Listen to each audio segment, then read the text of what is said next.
இடது புறத்துல 172வது முறையாக அற்புத நீரூற்றானது வெளிப்பட்டது. தந்தை மறைவுரையில அழகாகத்தான் சொன்னார். நாம் நம்பிக்கையோடு கேட்கும் பொழுது கண்டிப்பாக இறைவனிடமிருந்து பெற்றுக் கொள்ளுவோம். இங்கு கிடைக்கக்கூடிய அந்த காட்சிகளும் அற்புதங்களும் நம்மை இறை நம்பிக்கையில் வேரூன்றக்கூடிய இறை மக்களாக மாற்ற வேண்டும். அதுதான் இறைவனின் திருவுளம். அந்த நம்பிக்கையில இப்பொழுது பகிரக்கூடிய சாட்சிகளை கேட்டு தொடர்ந்து வளர உங்கள் ஒவ்வொருவரையும் கேட்டுக்கொள்கின்றேன். இந்த காது தண்ணி வடிச்சுட்டே இருந்துச்சு. நான் ஹாஸ்பிட்டல் எல்லாம் போய் பார்த்தேன், ட்ரீட்மெண்ட் எடுத்தேன், எனக்கு ஒன்றும் குணமாகல. அப்புறம் திடீர்னு எனக்கு இந்த சந்தியாவுடைய எண்ணெய் எனக்கு ஞாபகப்படுத்தின மாதிரி இருந்தது. அப்புறம் என் பிள்ளைங்கள்ட்ட சொல்லி எனக்கு இந்த எண்ணெயை காதில் ஊற்றி விடுங்கம்மா, என்னால் ஒன்றும் முடியல அப்படின்னு சொன்னேன். ஒரே வாட்டி தான் அந்த காதில் எண்ணெயை ஊற்றினேன். அந்த தனியாக வடிகிறதும் எனக்கு நின்றுச்சு. அதே மாதிரி இந்த ஒரு சைடு திரும்பி படுத்தாலும் ஒரு மாதிரி சவுண்டு எனக்கு ஒரு மாதிரி காதில் கேட்டுட்டே எனக்கு ரொம்ப அருவருப்பா இருந்தது. நான் ஜெபம் பண்ணேன் சந்தியாவுக்கிட்ட, எனக்கு இந்த சவுண்டு வரக்கூடாது, எனக்கு இந்த தண்ணி அப்படியே எதுவுமே எனக்கு காதுல இருந்து வழியக்கூடாது, தகவனே நான் சாட்சியா நிற்கிறேன் அப்படின்னு சொல்லி வேண்டியிருந்தேன். அதே போல எனக்கு ஒரே தடவை தான் அந்த எண்ணெய் ஊற்றினேன். எனக்கு அந்த எதுவுமே இல்லை, அந்த தண்ணி வடிகிறது அந்த சத்தம் எதுவுமே இல்லை. கொடான கோடி சந்தியாவுக்கு நன்றி. இரண்டாவது சாட்சி, நான் போன வாரம் நான் வேண்டிட்டு போயிருந்தேன். ஒரு வருஷமா நான் வாடகை வீட்டில் தான் இருக்கிறேன். நான் முன்னாடி இந்த தாவரம் போடணும் அப்படின்ட்டு நானும் என்னுடைய பொண்ணும் ரொம்ப முயற்சி எடுத்தோம், நடக்கவே இல்லை. ஒரு வருஷமா போராடி போன வாரம் நான் ஜெயிச்சுட்டு நல்லா சாமி கும்பிட்டு போன சந்தியாவுக்கு அடுத்த வாரம் வரையில இந்த தாவரை இறக்கிருக்கணும், நான் சாட்சியா நிற்கிறேன்ப்பா அப்படின்னு சொல்லியிருந்தேன். நான் அதே மணிக்கு போய் மக்கானாலே நான் போய் இந்த தாவரத்தை இறக்கிட்டேன். சந்தியாவுக்கு, ஏசப்பாவுக்கு, மாதாவுக்கு கோடான கோடி நன்றி. என் பேர் ரோசினி மேரி. நான் அம்பராஜப்படையிலேருந்து வரேன். நான் வாரத்துக்கு வரணும். போன வாரம் நாங்கள் வியாழக்கிழமை தேவைன்னு போனோம். வெள்ளிக்கிழமை திரும்ப தேவை பண்ணோம். அப்புறம் எங்கள் பாப்பா நின்றுச்சு. ஏமா ஒரு மாதிரி வலிமா நறுமண வாசனை வந்துன்னா எவாமா அப்படின்னுச்சு. நான் போய் எனக்கு ஒண்ணுமே தெரியல. அப்புறம் அவன் தள்ளி நிறுத்தி திரும்ப வாமா அப்படின்னு சொல்லிச்சு. திரும்ப போய் அவனை போய் நிற்கவும் எனக்கு 3 தடவை அந்த நறுமண வாசனை சந்தியாவுக்கு கொடுத்தாரு. அப்புறம் எங்க வீட்டாளி உங்களுக்கு தெரியல அப்படின்னு கேட்டோம். எங்களுக்கு அவருக்கு தெரிஞ்சிச்சு. இந்த நறுமண வாசனையை கொடுத்து எங்களை ஆசீர்வதித்த இந்த சந்தியாவுக்கு கொடியேன். சரிதா, நான் பாரம்பரிய அன்பையத்தில் இருந்தவன். ஒரு 2 வாரத்துக்கு முன்னாடி என்னால் நீர் உட்காந்து எந்திரிக்க முடியல. கால் வலி பயங்கரமா இருந்துச்சு. யாராவது குடிச்சு போற மாதிரி தான் இருந்துச்சு. அப்போ ஒரு பொண்ணு சொல்லி சந்தியாவுக்கு படிப்பாங்கன்னு இந்த ஜோகானிக்கப்பா அப்படின்னு சாட்சி சொல்லுவேன் சொல்லிட்டு வீட்டுக்கு போயிட்டேன். வியாழக்கிழமை காலையில தூங்கி எந்திரிக்கும் போது கடற்கரை நார்மலா நடந்தேன். ஒரே பயமா இருக்கு. எப்படி எந்திரிச்சு நடக்கவே முடியாதவங்க எப்படி விட வேகம் நடக்கிறவங்களுக்கு உடனே காட்டி ஞாபகம் வந்துச்சு. அந்த பொண்ணுக்கு நம்ம வரைக்கும் சொன்னோம். அத்தியாபத்தில் காட்டி சொல்றாங்க. கரெக்டா பாரு வியாழக்கிழமை நம்ம எந்திரிச்சு நம்ம எல்லாமே நடந்து போறாங்க. இது மட்டும் இல்லாம எங்க அம்மாவுக்கு நான் இருக்கும்போது எங்க அம்மாவுக்கு கவலைப்படுறாங்க. இந்த பொண்ணால் நடக்க முடியும்னு சொல்லிட்டு ரொம்ப முடியாம அவங்களுக்கு என்ன செய்யறதே தெரியாம என்ன சொல்றாங்க, எனக்காக நல்ல மரணம் கிடைக்குன்னு ஜோம் பண்ணுவான், எல்லாம் தாங்கவே முடியலனாங்க. அப்புறம் ஒரு வாரம் வந்தப்போ கால் சொன்னாங்க, இந்த சந்தேகப்பட்ட இறப்புக்காக வேண்டினாலும் சரி, எதனாலும் நல்ல மரணத்துக்கும் நல்ல உடல் சுகத்துக்கும் வேண்டிட்டாங்க. நான் உன்னையோட சந்தையா படிக்கிறேன். நல்ல மரணமா இருக்கான்னு பரவாயில்ல. எங்க அம்மா ரொம்ப அவசரப்படுறாங்க. அவங்களே சொல்றாங்க வாய்ப்பு இந்த மாதிரி முடியாத எல்லாருக்கும் நல்ல மரணத்தை கொடுத்துருங்க, எனக்கும் கொடுக்கணும்னு சொல்றாங்க. அவங்களுக்கு நல்லபடியா நீங்க வைக்கிற மாதிரி இருந்தாங்க. அவங்க கேட்கிற மாதிரி கொடுக்குறாங்க. தண்ணியோட தான் தெரிவித்தேன். அவனுக்கு 2 வாரம் தான் சொல்லுவேன். நான் பார்த்தா இன்னைக்கு வியாழக்கிழமை ஒரு வாரம் வெறும் அரிசி வளர்த்த தண்ணி மட்டும் குடிச்சிருந்தாங்க. இன்னைக்கு கொஞ்சோனுக்கு 5 சாப்பிட்டாங்க. சந்தியாவப்பட்டு நன்றி. இரும்புல ஒரு கட்டி வந்துச்சு. இந்த ஒரு வாரத்துக்குள்ளே எனக்கு இவ்வளவு அற்புதம் என்னன்னே தெரியல. அந்த கட்டி ஒரு உணர்வுமே இல்லாம இருந்துச்சு. எனக்கு ஒரு சுகர் இருக்கு. அந்த கட்டியை நினைச்சு கொஞ்சம் பயந்தேன். ஒரு உணர்வுமே இல்லாம இருக்கு. இந்த கட்டினால எதுவும் பாதிப்பு வந்துடும் கால் வலிக்கு அவங்க எவ்வளோ அவசரப்பட்டாங்க, எவ்வளோ சொல்லாமா யார்கிட்ட சொல்லணும்னு தெரியல. எனக்குலாம் அது தெரியலே, இதெல்லாம் முடியாது. சாட்சி சொல்லும்போது நீங்களும் வந்து செய்யறேன், எவ்வளோ அற்புதத்தை செய்கிறேன் எதிர்பார்க்கவே இல்லை. எனக்கு திடீர்னு பார்த்தா சாதாரண ஒரு கட்டி மாதிரி வெயில் கட்டி மாதிரி அதுவா வந்துருச்சு. செய்த அற்புதத்தை செய்த தம்பியாவுக்கு போடாம போடுவோம். கர்த்தருடைய கஷ்டம் நமக்கு சொல்லலாம். ஒரு நாளைக்கு 8 வயசு ஆகி 4 வாரத்துக்கு முன்னாடி இங்க வந்திருந்தேன். அப்போ ஆராதனை போது அற்புத நீருற்றி டப்புனா வந்துருந்துச்சு. அப்ப நான் திடீர்னு விட்டு பார்த்து கொண்டிருக்கும் போது ஒளி தூரல் சின்ன சின்ன ஒளி போன்று வந்து கொண்டிருந்தது. அதே போல மரபாரம் அதே மாதிரி ஆராதனை போது பார்த்தேன். அடுத்த வாரத்தில் திருவிழாவை உணவாக பெறும்போது இயேசுவின் சாமியில் அறையப்பட்டது போல உருவம் எனக்கு வந்துருந்துச்சு. அதே ஆராதனை போது ரொம்ப பிரைட்னஸாக எனக்கு கிடச்சிச்சு. அது நான் பார்த்தேன். ஆராதனை போது நான் பார்த்தேன். அடுத்த வாரமும் அதே மாதிரி ரொம்ப பிரைட்னஸாக இருந்துச்சு. அந்த சனிக்கிழமை நான் அதை திருப்பதியில் கலந்து கொண்ட போது திருப்பதி உணவாக குருவாக கொடுக்கும்போது எனக்கு கொடுக்கப்பட்ட திருக்குறள் வந்து ரொம்ப அழுக்காக இருந்த மாதிரி இருந்துச்சு. அப்போ நான் மனசுக்குள்ளே சொல்லிக்கிட்டு இருந்தேன், எனக்கு மட்டும் ஏன் இப்படி கொடுத்துருக்காரு அப்படின்னு சொல்லிக்கிட்டு இருக்கும்போதே அந்த கையில் இந்த கையில் வாங்கியிருந்தேன். இந்த கையில் வாங்கியிருக்கும் போது இந்த கை அப்படியே சாக்கடிச்ச மாதிரி இருந்துச்சு. சாக்கடிச்ச போய் என்ன அப்படி திடீர்னு இந்த கை இப்படி சாக்கடிச்ச மாதிரி இருக்குன்னு சொல்லி ஏசி திருமணம் இந்த கையில் வாங்கிட்டு இருக்கேன். அப்படி நான் நினச்சிட்டு இருக்கும் போதே அந்த கையில் சாக்கடிச்ச மாதிரி இருந்துச்சு. அப்போ அந்த நான் ப்ரேயர் பண்ணியிருக்கேன். இந்த முதல் திருவிழா முன்பதற்கு எனக்கு 1% கூட தகவல் இல்லை அப்படின்னு சொல்லி ப்ரேயர் பண்ணிட்டு அந்த உணவு உட்கொண்ட பிறகுதான் எனக்கு அந்த ஒரு நொடியில தெரிஞ்சு அது இயேசுவோட திரு ரத்தம்னு மாறி இருக்க திருப்பம் சொல்லி அப்ப எனக்கு அது வந்துச்சு. எனக்கு எவ்வளோ இயேசு பார்க்கக்குள்ள திரும்பியா அப்படின்னு சொல்லி அந்த நேரம் அழுதேன். இதை வந்துட்டேன், இதை நான் தெரிவித்தேன். நீங்க வந்து சாட்சியா சொல்லணுமான்னு சொன்னாரு. தெரியாப்பட்ட நன்றி இயேசு பார்க்கணும்.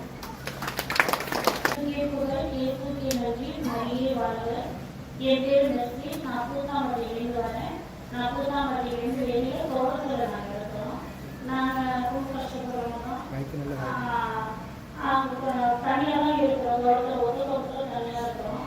நாங்கள் வந்து பக்கத்தில் ஒருத்தவங்க சொன்னாங்க, ரொம்ப கஷ்டப்படுறீங்க, அந்த கோயிலுக்கு போங்க, அது செய்ய நிறைய நடக்குது, நீங்கள் போங்க அப்படின்னு சொன்னாங்க. போன மாதம் முதல் வாரம் நாங்கள் வந்தோம். முதல் வாரம் வரும்போது அன்னைக்கு வர்றதுக்கான நோக்கம் எனக்கு இருக்குது, எங்கள் வீட்டில் இருக்குது. ஆனால் வர முடியல, காசு இல்லை, போக முடியல. போகலான்னு அப்படின்னு வீட்டில் சொல்கிறேன், ஆனால் போக முடியல, வர முடியல. என் காசு இல்லை, போக முடியாதுன்னு அவர் சொல்கிறாரு. அதே நேரம் ஒரு ஃபோன் வருது, எனக்கு வந்து இந்த மாதிரி மண் வைக்க அப்படின்னு சொல்லிட்டு ஃபோன் வருது. ஃபோன் வந்து மண் வச்சு அந்த காசு எடுத்து நாங்கள் கோயிலுக்கும் வந்துட்டோம். அந்த சீனை எங்களுக்கு பண்ணாரு. வந்துட்டு நாங்கள் அன்னைக்கு முதல்ல வந்துட்டு கோயிலுக்கு திரும்பி போகும்போது நாங்கள் கோழிகளை நிறைய வளர்ந்தோம். அந்த கோழி அன்னைக்கு நாங்கள் கோயிலுக்கு வந்துட்டு போகும்போது காணாம போச்சு. விடிய காலமாக வெள்ளிக்கிழமை வரைய பார்த்தே காணும். அந்த கோழியை 3 நாளாக காணும். நான் அன்னைக்கு இந்த சாட்சியா சொன்னார் ஒரு பெரியவர், நான் கோயிலுக்கு வந்துட்டேன், அந்த மாடு வீட்டில் கண்ணு போட்டு மாசு போட்டு தனியாக நல்லபடியாக நின்றுச்சு, சந்தியாவில் அதுக்கு சாட்சியா இருந்தாரு அப்படின்னு சொன்னார் பெரியவர். நான் தான் சொன்னேன், உங்களை நம்பிதான் சொல்லியிருக்கேன், நானும் அந்த கோயிலுக்கு வந்தேன், என்னோட கோழி வந்து காண போச்சு, அது இருந்தா அவங்களோட புதுமையா அப்படின்னு நான் கேட்டுட்டு வேண்டிட்டு போனேன். 3 நாளாச்சு கோழி இல்லை. அந்த வேண்டிட்டு போற நேரத்தில் வந்து தொப்புள் முன்னாடி வந்து விழுந்துச்சு அந்த கோழி. 3 நாளுக்கு அப்புறம் கோழி விழுந்தது இல்லாம அந்த கோழி என்னை வந்து குறைச்சு பார்க்குது. நான் என்னோட கோழி 3 நாளுக்கு அப்புறம் வந்து நம்ம குறைச்சு பார்க்குது அப்படின்னு பார்த்தா என் முன்னாடி வந்து விழுந்துட்டு நேரம் போய் அந்த கிணறு இருக்குது, அந்த கிணறு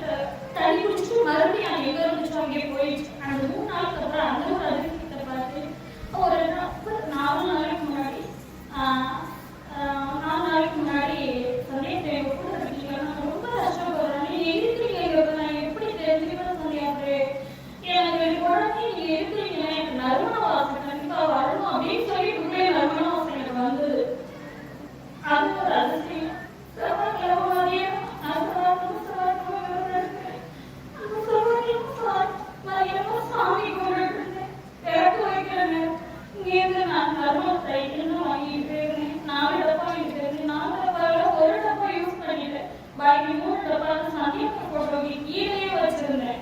கீழே வச்சிருந்தது அந்த என்ன வழியில தான் பார்க்கவே இல்லை. அந்த விளக்கு வைக்கிற நேரத்தில் பார்த்தா அந்த டப்பாவில இருந்து என்ன வரைஞ்சது எங்க மட்டும் சந்தியாக வந்துட்டு இருக்காங்க. எனக்கு எப்படி சொல்றதுலாம் தெரியல. சந்தர்ப்பமாக இருந்துச்சு. அது யார்கிட்டையும் பகிர முடியாது. ஏன்னா நாங்கள் ஒத்துக்காட்டுக்குள்ள இருக்கோம். அப்புறம் எங்கள் வீட்டுக்காரர் இருந்தார். அம்மா அப்படி சொன்னேன், நிஜமா வழி அப்படின்னு. ஆமாங்க வந்து பாருங்க அப்படின்னு சொன்னேன். அவர் வந்து பார்க்கக்குள்ளே அந்த என்ன வளைஞ்சிட்டே நான் வளைஞ்சிட்டு இந்த அதிசயத்தையும் அர்த்தம் சந்தியா பிறகு கொடாடப்படுகிறேன். நான் கோயிலத்திலிருந்து வருகிறேன். எங்களுக்கு ரொம்ப நாளாக மழையே பெய்யல. போன வாரம் வந்து எங்களுக்கு மழை பெய்யணும்னு சொல்லி வேண்டி அழுந்துட்டு போனேன். 2வது மழை பெய்ஞ்சது. சந்தியாபுரத்து போராட போய் நன்றி. அவருக்கே வளர்ச்சி இருந்துச்சு உடம்புல. நான் வல்லாவையே மாற்றிட்டேன். வேலை தர மாட்டாங்க. ஆனால் கடைசியில் ஒரு பெரியவர் வந்தார் எங்கள் வீட்டுக்கு. அந்த பெரியவர் சொல்லிட்டு அழுதேன். அவர் போய் ஒட்டத்தில் போனாங்க. அது ஒட்டத்தில் ஜிஎஃப்கோ உடம்புல சாதிச்சுமா ரத்தத்தில் வளர்ந்துச்சு. நாங்கள் வந்து எப்படியாவது வளர்ச்சி அப்படின்ட்டாங்க. மீண்டும் வந்து ஐயா ரத்தத்தில் வளர்ந்துச்சு, ஒன்றும் செய்ய முடியாத ஜிஎஃப் வச்சுருக்காங்க அப்படின்னு இந்த வான்வெளி கூட்டி போய் ஒரு ஓடையில் ஒரு பச்சையை பிடிக்கி அது கையில் கொடுத்தாரு. அது பிடிக்கி கொண்டு ரெகுலராக அரைச்சி சாப்பிட்டேன். நல்லா ஆயிடுச்சு. சரி என்ன செய்வோம், 10 நாள் முன்னாடி ரெகுலராக அர்த்தம் வந்து சாப்பிடாதுனால கேப்பா கடிச்சு மட்டன் சாப்பிட்டேன். ஒரு ஞாயிற்றுக்கிழமை சாப்பிட்டு இந்திய சவாயில் வந்து எனக்கு அது 2 வீங்கிடுச்சு. வெளிக்காட்டுக்கு போயிட்டு நைட்டில் வரையில வழி தெரியல, உடம்பே பிடிச்சிருச்சு. அது எவ்வளோ நம்ம செஞ்ச தப்பாக வீட்டுக்கு இருக்கியா நல்லபடி வீட்டுக்கு வந்து வீட்டில் வந்து படுத்துட்டு தான் என்னால் தொல்லையாக இருக்குது. சரி என்ன செய்யறது, வீட்டில் இருக்கிறவங்க கையால் போயிட்டு வீட்டில் இருக்க புதுமையை எடுத்து தேய்ச்சாங்க. தேய்ச்சி ஒரு 6 மணி நேரத்தில் நல்லா ஆயிடுச்சு. சரி போன வாரம் காசு வரலான்னு நான் இருந்தேன். சரி இன்னொன்று நினச்சிருக்கா சரியான ஒரே நல்ல சொல்லிடலான்ட்டு நான் வீட்டுக்கு போயிட்டேன். போன சனி செவ்வாய் இந்திய செவ்வாயில் வந்து நான் இருக்கையில் என்னை போட்டு ரொம்ப ஓகே முடிச்சு நான் செஞ்சதுக்கு அப்படிதான் சொல்லிட்டு அழுதுட்டு நான் இந்த வாரம் எப்படியாவது காசு சொல்லிட்டு நான் வந்து சரியாக நன்றி. என் பேர் மேரி ஃப்ளோரா. நான் நாகர்கோவிலிருந்து வரேன். எனக்கு 2022 டிசம்பர் 22ஆம் தேதி எனக்கு ஹாஸ்டலில் வாழ்வு மாற்று சிகிச்சை நடந்தது. அதிலிருந்து எனக்கு ரொம்ப கஷ்டமான உடல்நிலை இருந்தது. நல்லா ஆழ்ந்த தூக்கம் வராது. அடிக்கடி வாங்கி வர மாதிரி ஒரு பிரச்சனை அது மாதிரி இருந்துட்டு இருந்தாரு. நான் இங்கே ஜனவரி மாதம் நடந்த அந்த திருவிழா டைமில் தான் இங்கே நான் முதல் தடவையாக வந்தேன். வந்து எனக்கு இவ்வளோ கஷ்டங்கள் இருக்குது அப்படின்னு சொல்லிட்டு போயிருந்தேன். அப்புறம் எனக்கு இப்போ கொஞ்சம் கொஞ்சமாக எனக்கு எல்லா கஷ்டங்களிலிருந்தும் நல்ல சுகம் தந்து கொண்டிருக்கிறார். இயேசுக்கு நன்றி. மரியே வாழ்க. சந்தியாவுக்கு புகழ் வளர். என் பேர் பிரியா. நான் மாரமணியிலிருந்து வரேன். போன வாரம் வியாழக்கிழமை கோயிலுக்கு வந்துட்டு நான் அன்னைக்கு நைட்டு ஒரு ஆள் குட்டி போட்டுருச்சு. நல்லா தான் போட்டுச்சு. ஆனால் மாசிக்கோ எடுக்கிறதுக்குள்ள நாங்கள் படத்துக்கு மூடிட்டோம். நாய் குட்டி பேச்சு போட அடுத்த நாள் நைட்டும் இன்னொரு ஆள் குட்டி போட்டுச்சு. ரெண்டுமே வந்து நாய் குட்டி பேச்சு நாங்கள் எடுத்து வைக்கிறதுக்குள்ள பால் ஆள் கொடுக்கவே இல்லை. ஒரு கையில் பிடிச்சிட்டு தான் பால் கொடுத்துருந்தோம். அவள் சந்தியாக பிறகு வேண்டிட்டேன், நல்லபடியா ஆடு பால் கொடுக்கணும், நான் வந்து சாட்சி சொல்லிடுறேன் அப்படின்னு சொல்லியிருந்தேன். அதே மாதிரியே தானாவே 2வது நாள் ஆடு தானா பால் கொடுக்க ஆரம்பிச்சிருச்சு. இன்னைக்கு காலையில நைட்டு 1 மணில இருந்து ஆடு குட்டி போட ரொம்ப கஷ்டப்பட்டுச்சு. வரவே இல்லை. ஒரு கால் உள்ளேயே மழைக்கிச்சு. பக்கத்து தோட்டத்துல போய் ஒருத்தவங்களை கூட்டிட்டு வந்து கை வச்சுதான் எடுத்தாங்க. ஆனா குட்டி உயிரோட இருக்குமா என்னன்னு தெரியலம்மா அப்படின்னு சொன்னாங்க. நான் ஒரு சந்தியாபுரத்தை வேண்டிட்டேன். ரெண்டுமே வந்து எந்த பிரச்சனையும் இல்லாம நல்லபடியா பிறக்கணும், சாதி சொல்லிடுறேன் அப்படின்னு சொல்லி வேண்டுதல் வச்சிருந்தேன். நல்லபடியா ரெண்டையுமே காப்பாற்றி கொடுத்த சந்தியாபுரத்துக்கு போடாம போயிட்டேன். நாசியமால் மகரத்தை காலையில் பார்த்துட்டு அடிச்சு போச்சு. மாசு கூடவே முடியாத நீங்களை ஒன்றும் செய்ய முடியல. சந்தியாபுரம் நினைச்சு வேண்டினேன். சந்தியாபுரம் நான் வந்து சாத்தியாக நிற்கிறேன். யாச்சும் நல்லபடியா எழுந்திரிக்கணும், நல்லா அசம் போகணும், நல்லா போகணும், என் பொருள் நல்லா இருக்கணும்னு வேண்டிக்கிறேன். அது சாயந்தரம் 6 மணிக்கு கரெக்டாக நம்ம போகமா இது வேண்டி 6 மணிக்கு நல்லா அசைச்சு நல்லா ஆடு நல்லா போயிடுச்சு. சந்தியாவுக்கு போனாலும் போயிருந்து. என் பேர் செலஸ்டினா, நான் வையம்பட்டிலேருந்து வரேன். எங்கள் மாடு ஃபஸ்ட்டு டைம் கண்ணு போட்டப்போ கண்ணுக்கு இறந்துருச்சு. நாங்கள் சந்தியாப்பட்டு வந்து வேண்டிட்டோம். அடுத்த டைம் கண்ணு போடும்போது நல்லா கண்ணு போடணும் அப்படின்னு வேண்டிட்டோம். அதே மாதிரி எங்கள் மாடு நல்லாவே கண்ணு போட்டுச்சு. ஆனால் மாசு மட்டும் போட முடியல, அதனால கை வச்சு தான் எடுக்கணும். இருந்தாலும் நாங்கள் வேண்டிக்கிற மாதிரி எங்கள் மாடு நல்லாவே கண்ணு போட்டுச்சு. சந்தியாப்பட்டு போடலாம் போய் நன்றி. இயேசுக்கு நன்றி. நான் 4 சாட்சி வந்து சொல்லணும். போன வாரம் வியாழக்கிழமை என் ஃப்ரெண்டை கூட்டிட்டு வந்திருந்தேன். ஆக்சுவலாக வந்து நைட்டு தங்குறதா பிளானு. நைட்டு தங்க எங்களுக்கு வாய்ப்பு கிடைக்கல. என் ஃப்ரெண்டு வந்து இந்த மாதிரி காலையில் வேலை இருக்கு கிளம்பிடுவோம் அப்படின்னு சொன்னான். நான் எப்பயுமே வந்து சந்தியாபுரத்தை வேண்டிட்டு தான் போவேன். சந்தியாபுரம் நம்ம நைட்டு கிளம்புறோம், வீட்டுக்கு போகிற வரைக்கும் நீங்கள் தான் பாதுகாவலாக இருக்கணும் அப்படின்னு சொல்லிட்டு வேண்டிட்டு போனோம். போகிறப்போ மதுரைக்கு 5 கிலோமீட்டர் முன்னாடியே பெட்ரோல் இல்லாமல் வண்டி நின்றுச்சு. நாங்களும் சோப்பு போட்டு பார்த்தோம். அந்த சோப்பு அந்த பெட்ரோலுமே ஒரு 1/2 கிலோமீட்டர் வரைக்கும் தான் வந்துச்சு. அதுக்கப்புறம் வண்டியை ஒரு 300 மீட்டருக்கு ஓட்டிருப்போம். அந்த இடத்துல ஒரு பெட்ரோல் பங்க் இருந்துச்சு. அந்த இடத்துல வந்து பெட்ரோல் போடான்னு பார்த்தா அந்த இடத்துல பெட்ரோல் பங்க் வந்து பூட்டி இருந்துச்சு. என்ன பண்றது, இப்படி நைட் நடந்து மாட்டிக்கலாமே 1:30 மணி என்ன பண்ண. நான் சந்தியாபுரம் நினைக்கிறேன். என் ஃப்ரெண்டு எதார்த்தமா வண்டியை ஸ்டார்ட் பண்ணான். வண்டி ஸ்டார்ட் ஆயிடுச்சு. ஸ்டார்ட் ஆகி கிட்டத்தட்ட 3 கிலோமீட்டர் வரைக்கும் பெட்ரோல் வண்டியில இல்ல. பெட்ரோல் இல்லாம கரெக்டா ஒரு பெட்ரோல் பங்க் இருந்துச்சு. ஆரப்பாளையத்துக்கிட்ட ஒரு பெட்ரோல் பங்க் இருந்துச்சு. கரெக்டா அந்த பெட்ரோல் பங்க் கிட்ட வந்து கரெக்டா அங்கேயே ஆஃப் ஆச்சு. 2வது சாட்சியம் வந்து எங்க வீட்டுக்கு வந்து எங்க அத்தையும் எங்க மனைவியும் வந்திருந்தாங்க. நான் வந்து சந்தியாபுரத்துக்கு கோயிலுக்கு போயிட்டு வந்திருக்கேன், நறுமணவாசனை வீட்டுல வந்து அடிக்கல அப்படின்னு சொல்லியிருந்தேன். அவங்க வந்து நம்பல. நான் வந்து சந்தியாபுரம் ஹிஸ்டரியை போட்டு காட்டிட்டு சந்தியாபுரம் வேண்டேன், இவங்களுக்கு ஒரு நம்பிக்கை விசுவாசத்தை கொடுங்க அப்படின்னு சொல்லி வேண்டிட்டு ஹிஸ்டரி போட்டு பார்க்குறப்பே அந்த நறுமண வாசனை அவங்க 2 பேருக்குமே அடிச்சிச்சு. இது 2வது சாட்சி. 3வது வந்து எங்க ஏரியால நாங்க இருக்கிறது வந்து அங்கோலியா போயிருக்கிறோம். அங்க வந்து கிறிஸ்தவ பசங்க வந்து நிறைய பேர் இருக்காங்க. இதை வந்து அவங்ககிட்டே சொன்னேன், இந்த மாதிரி சந்தியாபுரத்துக்கு போயிட்டு வந்து இந்த மாதிரி அற்புதம் நடக்குதுன்னு சொன்னேன். அந்த சின்ன பசங்க வந்து நம்பல. இதே மாதிரி ஹிஸ்டரியை போட்டு காட்டினேன். அவர்கிட்ட வேண்டி சந்தியாபுரம் இவங்களுக்கும் நம்பிக்கை கொடுங்க விசுவாசத்தை கொடுங்கன்னு சொல்லி அவருக்கு போட்டு காட்டப்ப ஹிஸ்டரி போடுறப்பயே இந்த 4 பேருமே வந்து எனக்கு நறுமண வாசனை வந்துச்சு அப்படிங்கிறதையும் சொன்னாங்க. எங்க புதுமையில் செஞ்ச சந்தியாபுரம் கோடான கோடி நன்றி. இன்னொரு சாட்சியம் வந்து இந்த தொழில் இருக்க ஒரு பையனுக்கு காதுல வந்து வலி ரொம்ப நாள் இருந்துச்சுன்னு சொன்னா, காது ஒரு சைடு கேட்கல அப்படின்னு சொன்னான். நானும் அந்த பையனை சொன்னேன், சந்தியாபுரம் போயிருப்பா சரியாயிடும் அப்படின்னு சொன்னேன். அவன் வந்து முதல் நாள் போட்டான். ஆனா முதல் நாள் எந்த எஃபெக்ட் நான் கொடுக்கல. 2வது நாள் சொன்னேன், ஏன்னா நீங்க சொன்ன மாதிரி போட்டேன், எதுவும் எனக்கு எஃபெக்ட் கொடுக்கல அப்படின்னா தம்பி திருப்பி ஒரு நம்பிக்கை கவர்மெண்ட் கொடுப்பா அப்படின்னு. அடுத்த நாள் வந்து அவன் சொன்னாங்க, நீங்க சொன்னது உண்மைதானே, என் காது சரியாவே கேட்காம இருந்துச்சு, இந்த சந்தியாபுரம் 2வது இது எண்ணெயை போட்டேன், காது வரைக்கும் சுத்தமா இல்லை, காது அடைப்புமே சுத்தமா இல்லை, 2மே சரியாயிடுச்சுன்னு சொன்னா. இப்ப இந்த ஆலயத்துக்கு வந்து 5வது வாரமா நான் வரேன்.